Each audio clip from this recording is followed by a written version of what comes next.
Wata ranar Lahadi da ba zan taɓa mantawa da ita a rayuwata ba, ita ce ranar da na fara aiki a gidan Balaraben. Yana da mata har da 'ya'ya guda 3.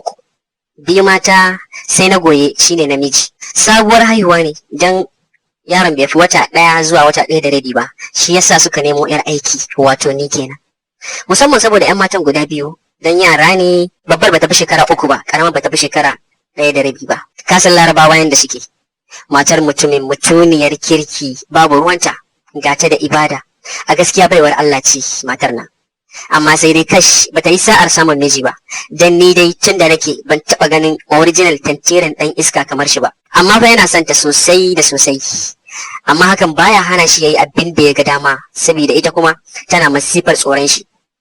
Shine dalilin da ya bashi damar sheke ayar shi a cikin gidan nan. Shine shaye-shaye da mata ba a magana, dan kullum sai ka gan shi ya shigo da mace gidan nan. Kai, wani lokacin ma ba wai mace guda ɗaya ba, za ka ga ya shigo da mata 1, 2, 3. Da yake gidan sama da ƙasa ne. Matar shi tana a saman bene, su kuma suna a ƙasa, ɗakin da yake a ƙasa. A nan ne suke sheke ayarsu, suke abin da suke so. Na lura da yadda yake kallo na kullum, musamman inda ya shigo inda nake yin aiki. Idanunsa a kan nonuwana, har wani tanɗe baki yake yana wani cizon leɓe, musamman idan ya je ya gama shaye-shayen shi ya shigo a buge. Wata rana sai ya kira ni ya ce in je ɗakin da suke shaye-shayen nasu in share. Bai san ni iskancin da yake yi kawai kallon shi nake yi ba, don ni ma ba wai kan wallasa ba ce. Ai kuwa a take na je na shiga cikin ɗakin domin in share. Tirka shi, a nan ne fa na ga ikon Allah, nan kwalaben giya, can kwalayen sigari, har ni ma na kunna guda 1 ina shara ina dan zuka. Ai kuwa ina juyawa na kusa ture wata zungureriyar shisha, an gama haɗa ta, amma ba a ɗora mata wuta ba. Ni kuma dama abin da na fi sha kenan. A take na yadda sigarin nan, faka na yi na ƙarasa sharan nan, na kunna magic call, na fara bulbula. Gaskiya flavor Larabawa akwai daɗi, ga ƙanshi kai. Sai dai ina fara sha na ji ya fara hawa min kai. Daga kaina da zan yi ke da wuya, sai na ga mutumin a kaina, wato Balaraben. Ban ma san lokacin da ya shigo cikin ɗakin ba.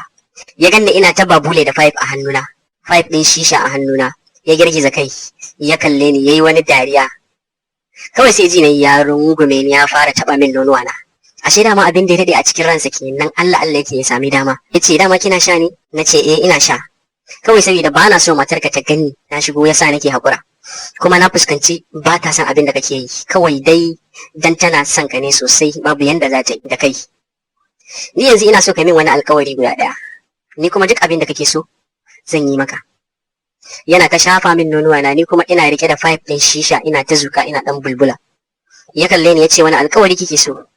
Sai na ajiye shishar, na cire hannunsa a jikina, na miƙe tsaye na ce zaka daina zuwa da 'yan matan nan, shine babban abin da na fi so, shine babban abin da har kuka yake sa matarka take yi. A take shi ma ya tashi sai ya ƙara rungumo ni karo na 2 ta baya.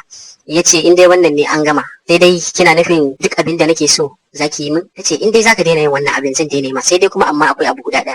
Na ce amma ba na so matarka ta gane wani abu yana shiga tsakanina da kai ko kaɗan. Ya ce to shikenan an gama, amma fa abubuwan da nake so a tattare da ke suna da yawa sosai. Na farko shine kullun zan ciki, kullun sai na ciki. Na ce in dai wannan ne babu matsala, in dai zaka daina shigowa da 'yan matan nan da kake shigowa da su, kuna shiga nan kuna shaye-shayen ba matsala. Na ce to amma dai yanzu a ina zaka rinka cina? Sai dai idan zaka rinka zuwa cikin ɗaki na, amma kuma sai dai zaka rinka ba matarka haƙƙinta, kuma ba ko da yaushe ba, saboda bana so ta gane. Ka zauna.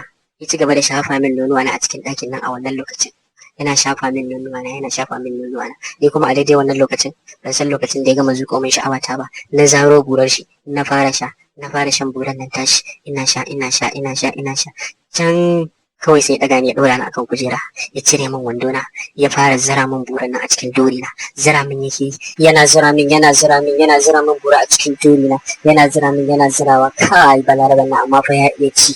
Ga burar tashi katuwa, sai ka ji yadda take shiga cikin dorina kuwa. Wani irin daɗi ne ma na fara ji a daidai wannan lokacin. Can yana zirawa, kawai sai ji nan ya kawo, amma da ya tashi kawowa sai gani na ya zare burar tashi daga cikin dorina, sai na ga ya kawo ya zazzagar da ita a ƙasa. A take sai ya mayar da wandonsa, ya dawo kan kujera, ya ci gaba da shafa min nonuwa na, yana ce min kai dama ga kike da daɗi, amma na tsaya ina ɓata lokaci na akan wasu 'yan matan da kwata-kwata ma ba su da daɗi, gaskiya ba su kai ki daɗi ba.